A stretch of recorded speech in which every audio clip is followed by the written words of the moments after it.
Yeah, today is Saturday, 14th of June. I got my materials to remake this adapter. The current adapter is galvanized steel, and you can see where it's corroding away to nothing, and that garbage gets into the nozzle and plugs it up. So plan is make it out of brass. There's my brass round stock. While I was buying supplies, I went ahead and got more nozzles. They came with a 3/8 by half adapter. I don't need more nozzles off of eBay. The round stock came off of Amazon. Nozzles are made in China, of course. I went ahead and got a 1/2" pipe thread die, make it simple. I'm going to make this out of the brass on my lathe. I'll make 3. I've got enough material for 4, but I don't need 4. I don't need 3. All I need is 2. But while I'm doing it, I'll go ahead and make 1 extra. The fitting itself I'm making out of the brass is 1/2" male pipe thread by 3/8 ID hose barb. And since I'm making it out of brass, my through hole is going to end up being smaller than this one.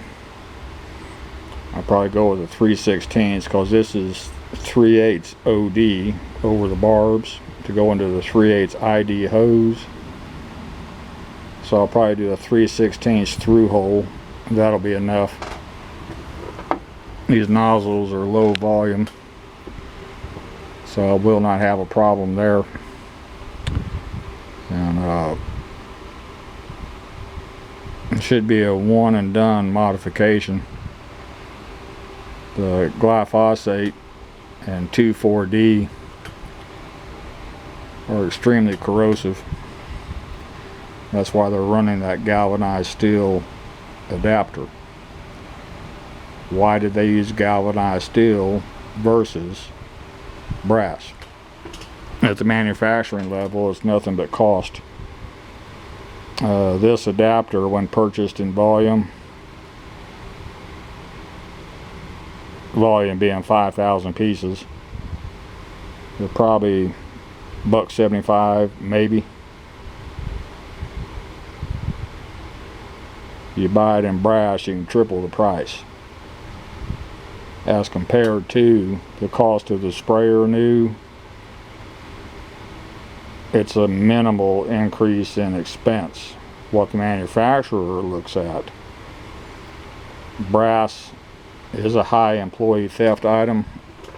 They're going to lose a lot to employee theft, and all they got to do is get by a 1-year warranty.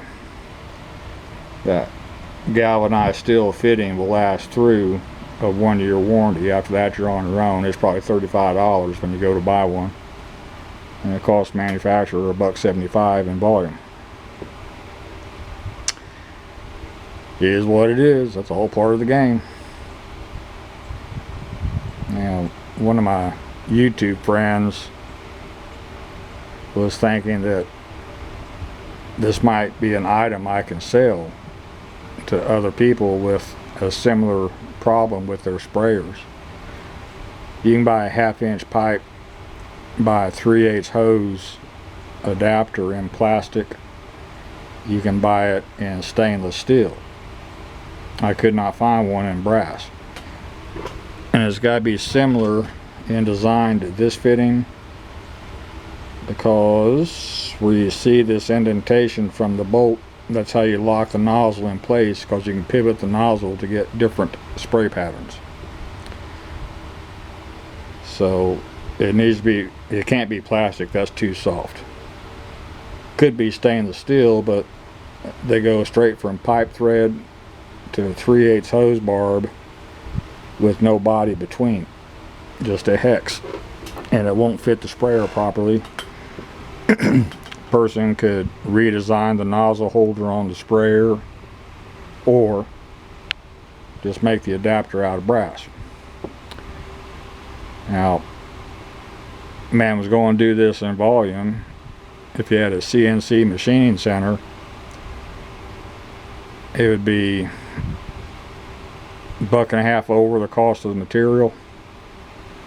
Once you put in your program, you just change out your stock and watch your tools, push green to go, red to stop, make a bazillion of these things in a day's shift.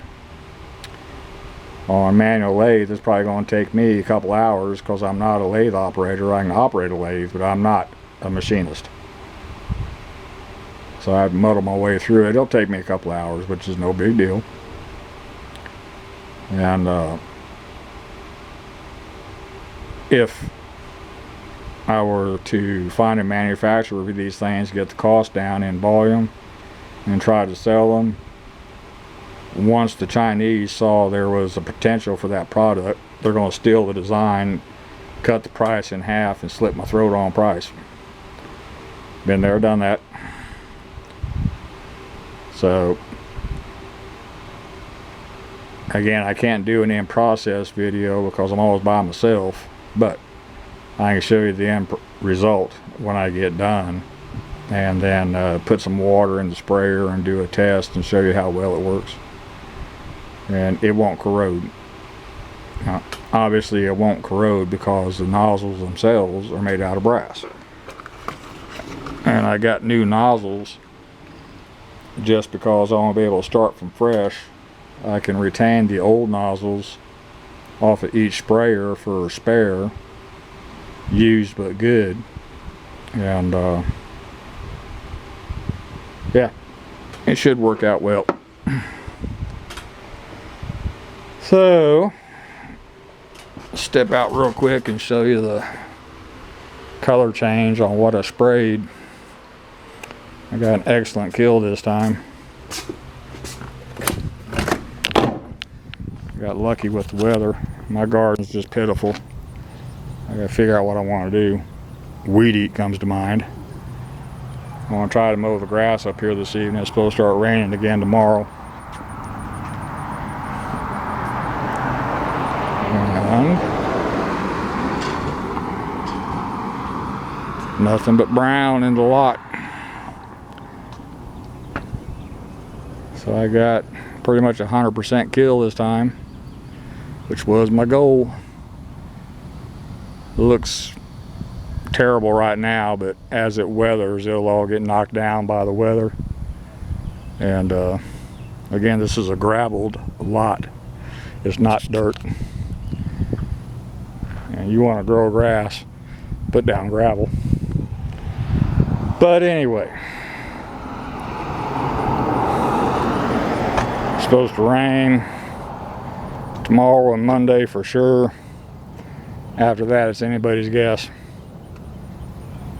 And we're going to have a very hot, very, very miserable summer this year. We had an extremely mild winter, and that kind of winter kind of tells the tale on what the summer's going to be like. And it's going to be hot, humid, and miserable. Hopefully we get some rain and don't go into a drought. My wife had to work till 8 this evening at her little mall job. We've got a hot air balloon festival going on this weekend. And she said the mall was real busy with attendees of the festival. Gives people something to do, I guess, go to the mall. I don't know. But anyway, this is a long one. That's all for this one. Thank you.